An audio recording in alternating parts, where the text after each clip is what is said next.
عزیز طلباء، آج ہم انشاءاللہ 8واں سبق پڑھیں گے۔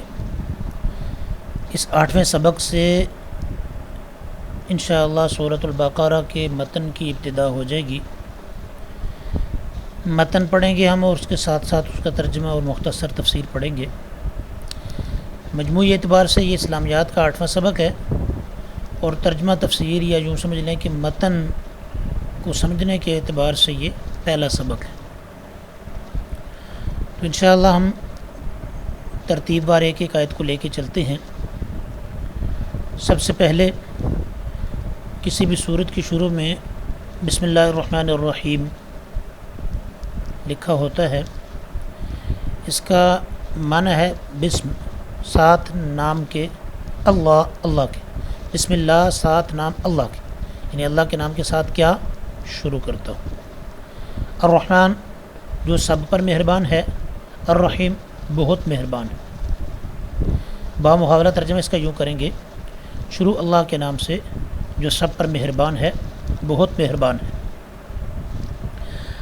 اب اسم کا معنی نام ہوتا ہے، اللہ تبارک و تعالیٰ کا اسم ذات ہے، اور الرحمن اور الرحیم، اور یہ دونوں جو ہیں الرحمن اور الرحیم یہ اللہ تبارک و تعالیٰ کے صفاتی نام ہیں۔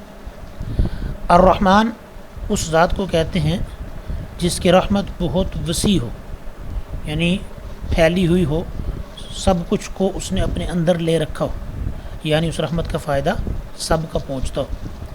اس شان کا ظہور دنیا میں ہو رہا ہے کہ دنیا کے اندر اللہ تبارک و تعالیٰ کی رحمت سب پہ وسیع ہے۔ دنیا میں اللہ سب کو نواز رہا ہے، مسلمان کو بھی نواز رہا ہے، کافر کو بھی نواز رہا ہے، بلکہ کافر بعض دفعہ بلکہ اکثر دنیا میں مسلمانوں سے زیادہ آسانی میں نظر آتے ہیں۔ نیکوکار کو بھی اللہ نوازتا ہے، گناہ گار کو بھی نوازتا ہے، اور بعض دفعہ بلکہ اکثر گناہ گار اور نیکوکاروں کی نسبت زیادہ آسانی میں نظر آتے ہیں۔ تو الرحمن وہ ذات جس کی رحمت بہت وسیع ہو، الرحیم وہ ذات جس کی رحمت بہت زیادہ ہو، یعنی اس نے زیادہ چیزوں کو نہیں گھیرا لیکن جہاں تک ہے وہاں پہ آخری حد تک ہے، یعنی جس پر ہو مکمل طور پر ہو۔ اس شان کا ظہور آخرت میں ہوگا۔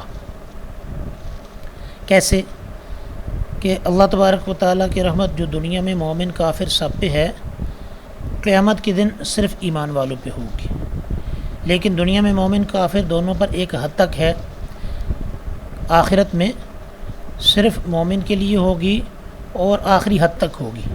اسی وجہ سے بعض مترجمین حضرات اس کا ترجمہ یوں کرتے ہیں، بسم اللہ کے نام سے شروع کرتا ہوں، الرحمن جو بہت مہربان، الرحیم نہایت رحم کرنے والا ہے۔ نہایت کا مطلب ہے انتہا، یعنی آخری حد تک رحم کرنے والا، اور الرحمن جس کی رحمت مناسب انداز میں ہو اور سب پر ہو، اور الرحیم جس کی رحمت ہو تو خاص کچھ لوگوں پر لیکن ہو آخری حد تک۔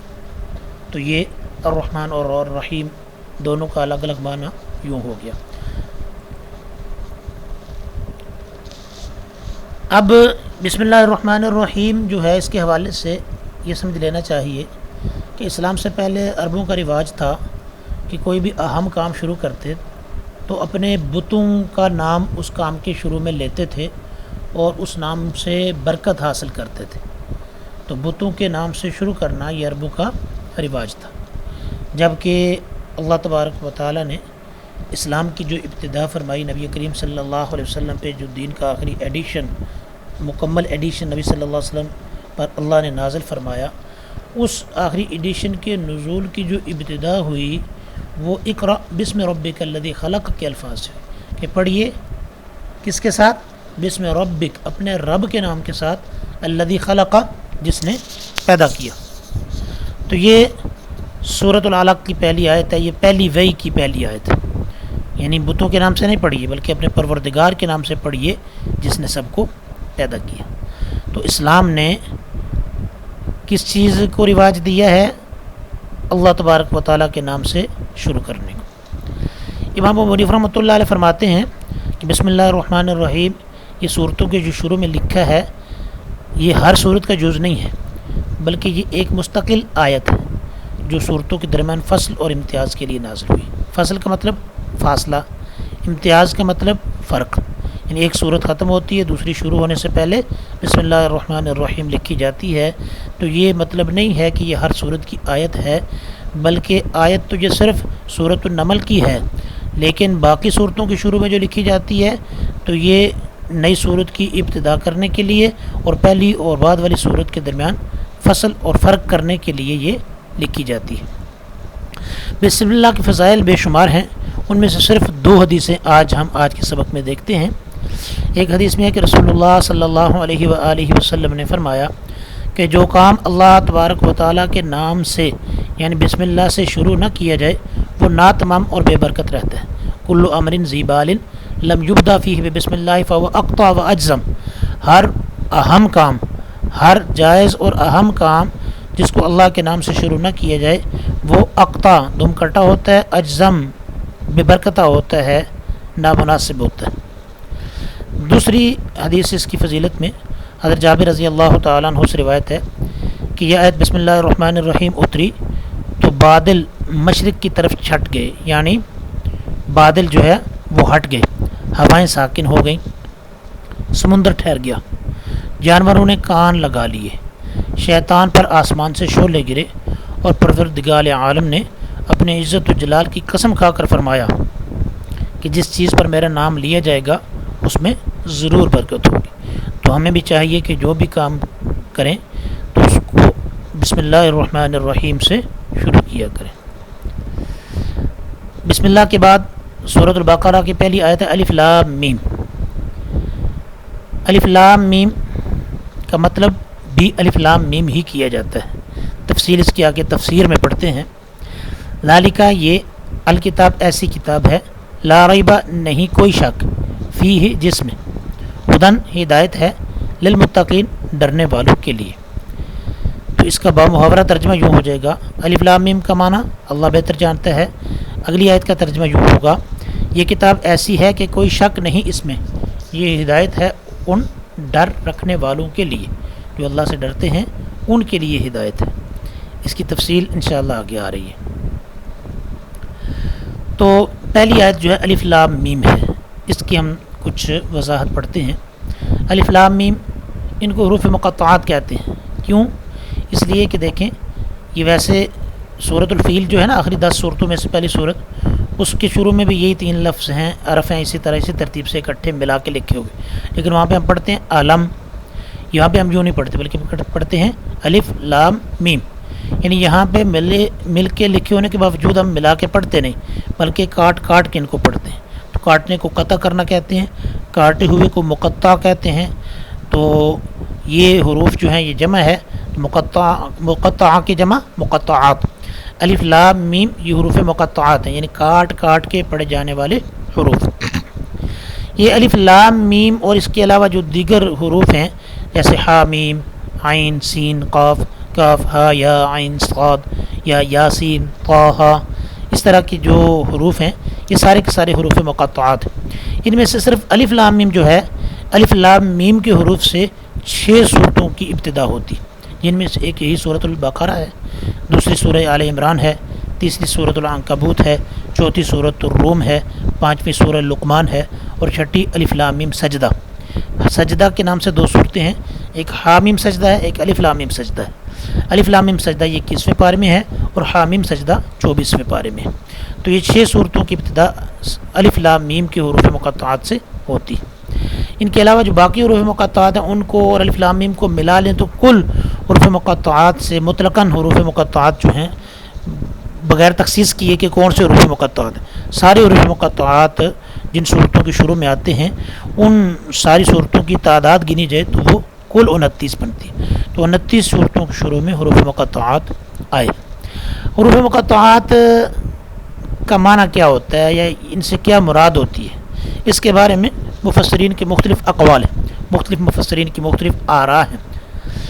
عبد الرحمن بن زید بن اسلم رضی اللہ عنہ فرماتے ہیں کہ یہ صورتوں کے نام ہیں، ان جس صورت کے شروع میں یہ حروف مقطعات آتے ہیں یہ اسی صورت کا نام ہوتا ہے. جیسے ہم یاسین والقرآن الحکیم کے شروع میں یاسین ہے نا تو ہم اس کا نام بھی یاسین ہی لیتے ہیں. سورۃ طٰہٰ کے شروع میں ہے طٰہٰ ما انزلنا علیک القرآن لتشقیٰ، تو ہم اس کو کیا کہتے ہیں؟ سورۃ طٰہٰ کہتے ہیں۔ تو یہ کہتے ہیں کہ اس بعض صورتوں کے نام تو ہم حروف مقطعات پہ لیتے ہیں، لیکن حقیقت یہ ہے کہ جتنی بھی صورتوں کے شروع میں حروف مقطعات آئے ہیں ان سب صورتوں کے نام وہی حروف مقطعات، یہ ان کی رائے۔ حضرت عبداللہ بن عباس رضی اللہ تعالیٰ عنہما فرماتے ہیں کہ یہ اللہ تبارک و تعالیٰ کی قسموں میں سے قسمیں، جس طرح بعض صورتوں کے شروع میں اللہ نے قسمیں کھائی ہیں نا، والشمس وضحاها والقمر اذا تلاها یا والعصر ان الانسان لفی خسر، تو ابتدا میں جس طرح قسمیں آئی ہیں تو یہ بھی قسموں کی شکلیں ہیں جو حروف مقطعات ہیں، یہ بھی اللہ کی قسموں میں سے قسمیں ہیں۔ قتادہ اور سدی رضی اللہ عنہما یہ دونوں بڑے مفسرین میں شمار ہوتے ہیں، یہ فرماتے ہیں یہ اسماء الہیہ ہیں، یعنی اللہ تبارک و تعالیٰ کے نام ہے، اللہ کے صفاتی نام ہے۔ بعض دیگر مفسرین فرماتے ہیں کہ یہ اسماء الہیہ کے رموز ہیں، یعنی یہ خود تو اسماء الہیہ نہیں ہیں لیکن یہ اسماء الہیہ کی طرف اشارہ کرنے والے اشارات ہیں۔ بعض دیگر مفسرین فرماتے ہیں کہ یہ اعجاز قرآن کا نمونہ ہے، یعنی یہ ایسے حروف ہیں جن کا مطلب کفار کے لیے سمجھنا اور اس کا مقابلہ کرنا یہ ایک ناممکن بات تھی، تو یہ اعجاز قرآن کا نمونہ ہے۔ اور بعض دیگر مفسرین، یعنی یہ بغیر نام کے تین قسم کے مفسرین، بعض دیگر مفسرین وہ فرماتے ہیں کہ یہ قرآن کریم کے نام ہیں، جس طرح قرآن کریم کے مختلف نام ہیں نا، قرآن ہے، فرقان ہے، ذکر ہے، اس طرح فرماتے ہیں بعض دیگر مفسرین کہ یہ حروف مقطعات بھی یہ قرآن کریم کے ناموں میں سے قرآن کریم کے نام ہیں۔ اور جمہور مفسرین جن میں حضرت صدیق اکبر رضی اللہ تعالیٰ عنہ، فاروق اعظم رضی اللہ عنہ، عثمان غنی رضی اللہ عنہ، حضرت علی المرتضیٰ رضی اللہ عنہ، عبداللہ بن مسعود رضی اللہ عنہم وغیرہ جمہور صحابہ، وہ فرماتے ہیں اللہ عالم بمرادہ بذالک، اللہ بہتر جانتا ہے بمرادہ اپنی مراد کو، اپنا اللہ نے جو معنی مراد لیا اس کو اللہ بہتر جانتا ہے، بذالک ان الفاظ، یعنی ان الفاظ سے اللہ کی کیا مراد ہے اس کو اللہ ہی بہتر جانتا ہے، ان کی مراد اللہ ہی بہتر جانتا ہے۔ تو یہ ان کے جو ہے نا الف لام میم کے حوالے سے کچھ بات تھی، اگلی آیت کو انشاءاللہ ہم اگلے سبق میں پڑھیں گے۔ فی الحال اتنا ہی کافی ہے، یہ جو سلائڈز پہ جو پوائنٹس لکھے ہوتے ہیں ان کو اپنے پاس نوٹ کر لیا کریں، اور جو ساتھ زبانی طور پہ بات کہی جاتی ہے اس کو بھی یاد رکھا کریں۔